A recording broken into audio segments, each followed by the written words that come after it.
The amount of bad advice and misdirection on prompting that's being put out on social media is kind of mind-blowing at this point.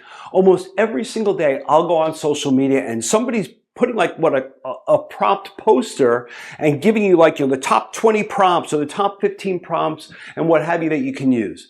And I won't say all of them, but many of them are really bad advice. Why is that? Because what they're doing is they're giving you these really short prompts, these little prompts, and that's not how you get the best out of AI. The way you get the best out of AI is by talking to it, by telling it all the different things that you want it to come out with for whatever it's creating for you, whatever it's trying to find for you. The more information, the more context you give it, the more direction, the more guidance you give it, the more information you get. The less you give it, the more you're leaving it to AI, whichever one you're using, to find the information, come up with its own information. I'm not going to say that that information is not going to be relevant, but it's not going to be great. Why? Because if you really let AI do the talking and you don't really put the guardrails around what it's going to talk about, well, guess what's going to happen? It's going to give you AI version of it, which ironically, and this is what a lot of people are doing, they get this information out, they read it, they're like, oh wow, this is so polished and it looks great. The problem is, it's not you.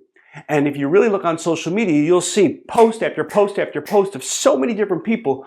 In 2 seconds, you can spot what is AI. At least I know I can, and I'm sure if you take just 2 seconds to ask yourself, was this written by AI? Was it even edited after? You're going to find that the vast majority of posts that are going out there, there's little to no editing going on. There's a very simple principle that you want to use, and that is the 10-80-10 rule. The 10-80-10 rule is 10% effort in prompting, really making it a really good prompt, taking the time to really talk to whatever AI, whether it's ChatGPT, which is the most common one, and by far the most popular one. 80% of the work gets done by ChatGPT, and then you take 10% of your effort to edit it, to hone it in, to make sure it's your voice.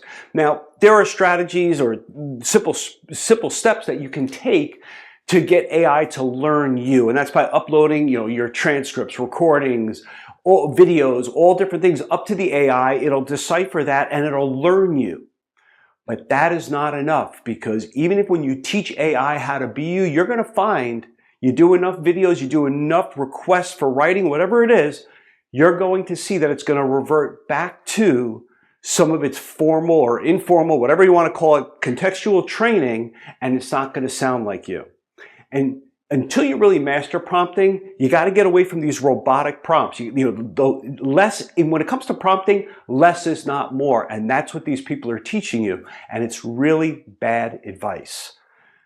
The more you do this, so in the beginning, your rule is probably not going to be 10-80-10. It's probably going to be 20-60-20. You're going to spend more time really understanding how to create the prompts, let AI do the 60%, and then you're going to spend a little bit more time to edit, especially in the beginning. But I'll give you one more quick tip that's included here, and that is when you're going to have AI write something for you, give it the prompt, but tell it to give you a bullet point outline first of what it plans to do. That's going to save you a whole lot of time, because it's going to give you the steps, or it's going to give you the information in a bullet point format that's going to let you understand what path it's going down, so you can understand whether it's really recognizing what the output is that you want, or whether it's off track. And if it's off track, it's much easier to correct, and a time saver to correct a bullet point than it is to correct something that's already been written for you that you have to look through time and time again.